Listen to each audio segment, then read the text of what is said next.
سوال نمبر 2، کون سے نبی 30 سال کافر کے گھر میں رہے؟ نمبر 1 حضرت نوح علیہ السلام، نمبر 2 حضرت یعقوب علیہ السلام، نمبر 3 حضرت ابراہیم علیہ السلام، نمبر 4 حضرت یوسف علیہ السلام، نمبر 5 حضرت موسیٰ علیہ السلام۔ 10, 9, 8, 7, 6, 5, 4, 3, 2, 1. تو صحیح جواب ہے حضرت موسیٰ علیہ السلام 30 سال کافروں کے گھر میں رہے۔ سوال نمبر 3، انسانوں کو مردہ دفن کرنے کا طریقہ کس نے سکھایا تھا؟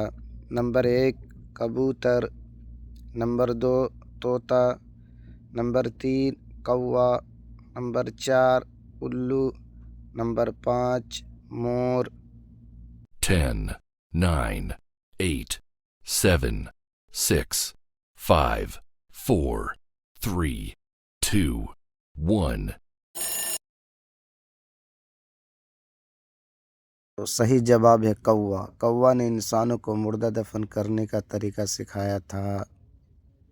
دوستو، اگر ہمارے ویڈیو سے آپ کو کچھ معلوم ہوا تو ہمارے چینل کو سبسکرائب کریں، لائک کریں اور شیئر کریں۔